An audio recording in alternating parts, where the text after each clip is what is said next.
अस्सलाम वालेकुम जी, मेरा नाम डॉक्टर मोहम्मद एहसन मलिक है और आज हम नमूनिया बुखार को आसान अल्फाज में उर्दू में जो हमारे वो लोग जो पढ़े लिखे नहीं हैं उनको आसान अल्फाज में समझाने की कोशिश करेंगे।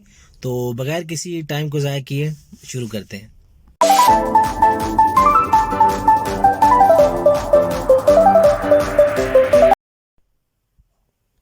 तो अब अगर आप ये तस्वीर देखें तो इसमें मैंने बताया है कि नमूनिया बेसिकली है क्या। नमूनिया एक इन्फेक्शन है जो हमारे फेफड़ों की दीवारों को सुजा देता है, इन्फ्लेम कर देता है। तो उसमें जब इन्फ्लेमेशन होगी उसके बाद क्या होगा कि वहाँ पे पानी इकट्ठा होना शुरू हो जाएगा, जिसकी वजह से फेफड़े जो है वो सही से फूल नहीं सकेंगे और सांस चढ़ना शुरू हो जाएगा। तो नमूनिया ये है। अब अगर आप ये वाली तस्वीर देखें तो इसमें मैंने दिखाया हुआ है कि हवा किस तरह लंग्स के अंदर, फेफड़ों के अंदर दाखिल होती है।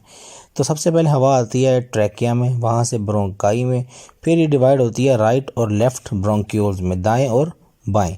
अब ब्रोंक्यूल्स के एंड पे एक स्ट्रक्चर होता है, उसे कहते हैं एल्वियोलाई। अब आप राइट साइड पे ये तस्वीर देखें जिस पे लाल और नीली वेसल्स इकट्ठी हैं। ये वो जगह है जहाँ पर बाहर से आने वाली ऑक्सीजन अंदर से निकाली जाने वाली कार्बन डाइऑक्साइड गैस के साथ एक्सचेंज होती है। अब हम बाहर से ऑक्सीजन लेते हैं और हमारी लंग्स में वो दाखिल होती है, वहाँ से ये इस एल्वेलाई में आती है। यहाँ से वो ऑक्सीजन कार्बन डाइऑक्साइड गैस के साथ एक्सचेंज हो जाती है और कार्बन डाइऑक्साइड गैस वापस लंग्स के ज़रिए बाहर निकल जाती है और ऑक्सीजन हमारे जिस्म का हिस्सा बन जाती है। अब आप ये देखें कि कुदरत ने हमारा एक प्रोटेक्टिव मैकेनिज़्म बनाया हुआ है कि इस हवा में मुख्तलिफ़ किस्म के जरासीम मौजूद हैं, कुछ डस्ट पार्टिकल मौजूद हैं। तो हमारे लंग्स जो है वो किस तरह इसको डिफेंड करते हैं। सबसे पहले आप ये देखें कि ये तस्वीर में हवा अंदर आई, साथ उसके माइक्रोब्स अंदर आए। ठीक है, अंदर आने के बाद वो राइट साइड पे लंग्स के राइट ब्रोंकस में गए। ठीक है, अब हम खांसी करके उसको बाहर निकाल सकते हैं, ये पहला हमारा प्रोटेक्टिव मैकेनिज़्म है। दूसरा, यहाँ पे म्यूकोसिलरी एस्केलेटर्स होते हैं जो इसको पार्टिकल को वापस बाहर की तरफ फेंकते हैं। अगर यहाँ से भी ये बच जाए तो फिर तीसरे नंबर पे आते हैं मैक्रोफेजिस। मैक्रोफेजिस उन पार्टिकल को पकड़ के तबाह कर देते हैं। तो ये तीन जो हैं वो हमारे मैकेनिज़म्स हैं जो कुदरत ने हमें दिए हैं। और अगर किसी भी वजह से हमारी लंग्स जो हैं वो इसको रिस्पॉन्स अच्छा नहीं कर पाते तो फिर यहाँ पे इन्फ्लेमेशन हो जाती है। उसको इन्फ्लेमेशन कॉज करने वाली कौन सी चीज़ें हैं? White blood cells. हमारी ये मैक्रोफेजिस जो हैं वो उसको जब डिफेंड करते हैं तो इनकी आपस में लड़ाई होती है, जिसकी वजह से वहाँ पे इन्फ्लेमेशन हो जाती है। ठीक है, तो ये हमारा इन्फ्लेमेटरी रिस्पॉन्स है। अब इस तस्वीर में आप देखें कि कुछ मैंने राइट साइड पे बैक्टीरिया और लेफ़्ट साइड पे वायरसेस के बारे में बताया हुआ है। तो ये वो चीज़ें हैं जो हमें नमूनिया कॉज करती हैं। तो इनको आपको एक रीड दे लें। अब अगर आप ये वाली तस्वीर देखें तो इसमें मैंने नमूनिया की कैटेगरीज दिखाई हुई हैं। एक है कम्युनिटी एक्वायर्ड नमूनिया जो हमें बाहर से आता है। ये आप देखें कि एक पेशेंट जो हॉस्पिटल में भी नहीं आया, वो बाहर घर में रह रहा है या कम्युनिटी में रह रहा है, लोगों में रह रहा है, तो उस सेटिंग में जो है अगर किसी को बुखार हो जाए, नमूनिया हो जाए, तो उसको हम कम्युनिटी एक्वायर्ड नमूनिया कहते हैं। और दूसरा जो है, अगर मरीज़ किसी भी वजह से अस्पताल में दाखिल है, मिसाल के तौर पर उसकी टांग टूटी हुई है या उसको वैसे कोई बीमारी है, तो वहाँ रहते हुए अगर किसी को नमूनिया हो जाए तो उसको हम कहते हैं हॉस्पिटल एक्वायर्ड नमूनिया। और ये नमूनिया बहुत ख़तरनाक है।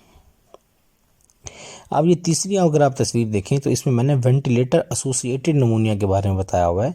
वेंटिलेटर एसोसिएटेड नमूनिया वो नमूनिया है जो ऐसे पेशेंट को हो जाता है जो वेंटिलेटर पे होता है। अब जब एक बंदा वेंटिलेटर पे है, उसको एंडोट्रैकियल ट्यूब पास है, तो एंडोट्रैकियल ट्यूब पास होने की वजह से वो खांसी नहीं कर सकता, जिसकी वजह से जरासीम अंदर इकट्ठे होना शुरू हो जाते हैं और उसको वेंटिलेटर एसोसिएटेड नमूनिया हो जाता है। अब एक और नमूनिया है, उसको हम कहते हैं एस्पिरेशन नमूनिया। मिसाल के तौर पे ये तस्वीर अगर आप देखें तो एक पेशेंट ने, अगर एक बंदे ने फ्रेंच फ्राई खाए और फ्रेंच फ्राई जो है वो खुराक की नाली में जाने की बजाय सांस की नाली में अगर हादसाती तौर पर चला गया है तो ये फ्रेंच फ्राई अंदर जाके इकट्ठा हो जाएगा। जब ये अंदर जाएगा तो उसके ऊपर मुख्तलिफ़ किस्म के बैक्टीरिया अटैक करना शुरू कर देंगे। जब वो बैक्टीरिया अटैक करेंगे तो वहाँ पे इन्फ्लेमेशन हो जाएगी और नमूनिया हो जाएगा। ऐसे नमूनिया को हम कहते हैं एस्पिरेशन नमूनिया। तो ये 2-3 बातें हैं नमूनिया के बारे में। अब मैं अगर ये वाली तस्वीर अगर आप देखें कि नमूनिया की जो कैटेगरीज़ हैं उसमें 3 मेन कैटेगरीज़ हैं। एक है ब्रोंको नमूनिया, पहली तस्वीर अगर आप देखें, ठीक है।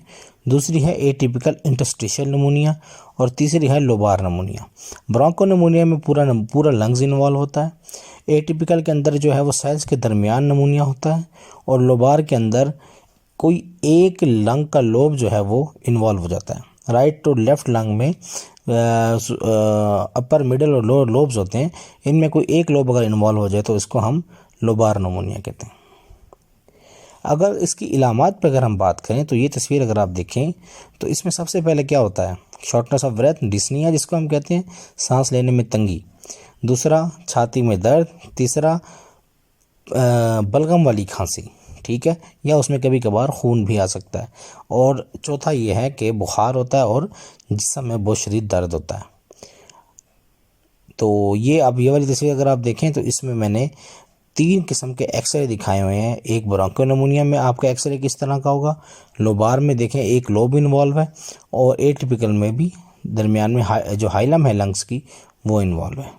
इसकी तशख़ीस हम कैसे करते हैं? सबसे पहले तो इसकी तशख़ीस जो है वो इन फैक्टर्स पे होती है, ये जो मैंने तस्वीर में दिखाया हुआ है।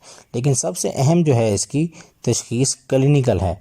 पेशेंट की जो सिम्टम्स हैं उससे ही हम बता देते हैं कि इसको नमूनिया हुआ है। दूसरा जो है इसमें चेस्ट एक्सरे बहुत इंपॉर्टेंट है। छाती का अगर हम एक्सरे कराएं तो उसके अंदर हमें कोई ना कोई नमूनिया नज़र आ जाता है। और बाकी ये कुछ बातें हैं जो मैंने लिखी हुई हैं, इनको आपको क्रेडिट दे दें। सो फाइनली अगर हम ट्रीटमेंट पे बात करें तो ट्रीटमेंट ऑफ कोर्स हर बीमारी का उसकी कंडीशन पे डिपेंड करता है। अगर ज़्यादा सवेयर है तो हम ज़्यादा सवेयर और अच्छी एंटीबायोटिक्स देंगे। अगर कम है हल्का फुल्का तो फिर लो लेवल की एंटीबायोटिक्स दे देंगे, जैसा कि ऑगमेंटन है, जैसा कि मॉक्सीफ्लॉक्सासिन है, ये हम दे सकते हैं। अगर सवेयर है तो फिर हम मेरोनम और टेंजो इस तरफ जा सकते हैं, विंजैक इस तरह के एंटीबायोटिक्स दे सकते हैं। दूसरा जो है इसमें हम खांसी अगर हो रही है तो उसको कफ सप्रेसेंट्स देंगे। सिरप रॉन्डक है, सिरप हाइड्रोलिन है, सिरप एसीफाइल है, वेंटोलिन है, बहुत सारे सिरप हैं। और तीसरा जो है इसमें खांसी करने की वजह से, बुखार की वजह से जिस्म में बहुत शदीद दर्द होता है तो उसमें हम पेन मेडिकेशंस देते हैं, जैसे कि एनसेड्स हैं, ब्रूफिन दे सकते हैं, पेनाडोल दे सकते हैं, इसके अलावा कैफ्लाम, इसके अलावा वोरेन, वोल्ट्राल, ये सारी चीज़ें जो हैं वो टोनोफ्लेक्स, ये पेन को कंट्रोल कर सकते हैं।